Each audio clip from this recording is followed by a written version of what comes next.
Today I'd like to talk about a pretty sensitive subject, joint custody. Now we know that there's usually two parties involved and it's not always fair and they don't always see eye to eye. Sometimes it's really hard to work together.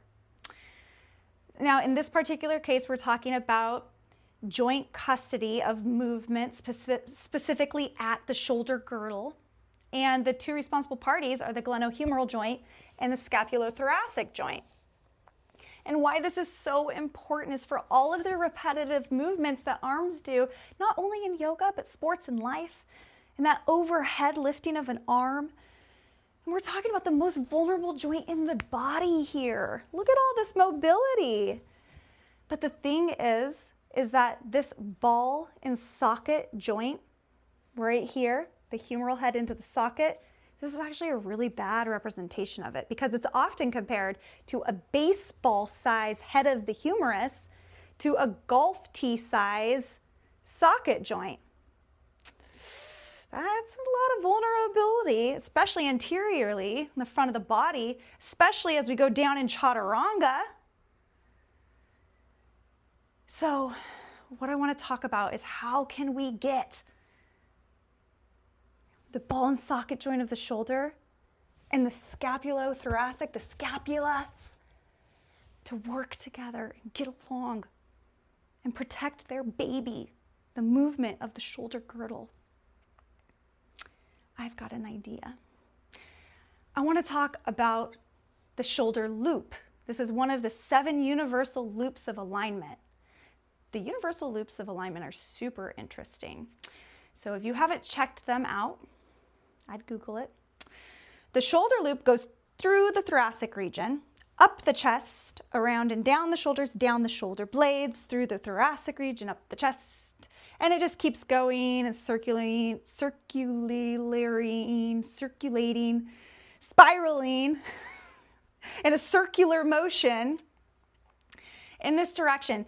And you can think about this as you sit in Sukhasana, and it will help you to align properly. You can think about this when you stand in Tadasana.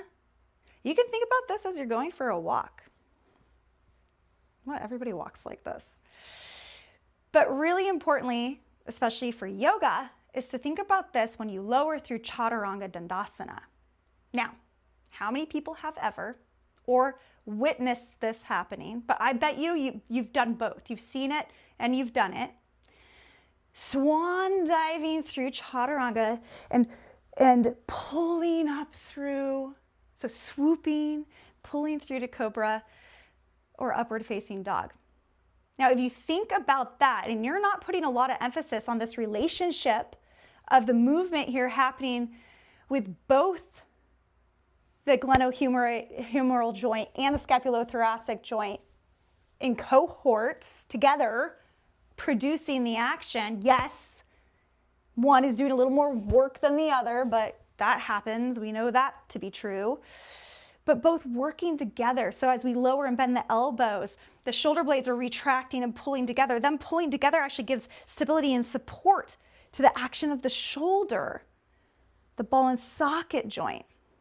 You can even feel that just mimicking it. And then you think about that shoulder loop, right? And the same but opposite when you push back up. So the protraction, the shoulder blades moving away from the spine, aid in that lifting and that change of position here. What I'm saying is that when it comes to arm movement, the joint custody and the responsibility of the glenohumeral joint, and the scapulothoracic joint is really important. It's important that they work together. And it might be helpful to you to also consider that shoulder loop. Okay? So let's take a look at the good and the bad and the ugly and the pretty. Sometimes the pretty that looks pretty, but it might not be so good. So, swooping, swan diving through, whoosh, front loading, oh my gosh, all that pressure, front of the humeral head, the anterior side of the shoulder, so vulnerable. So much weight forward into that vulnerable position. Boom. But it was pretty. And then if we lower, thinking about, first of all, whoosh, That shoulder loop alignment, nice. And then the retraction of the shoulder blades being part of the movement as well as the glenohumeral joint. Whoosh. Same thing when we come back up. Ooh, that was strong and stable. And that's all we really want for our baby, is to be stable. Give them a stable, strong, protective environment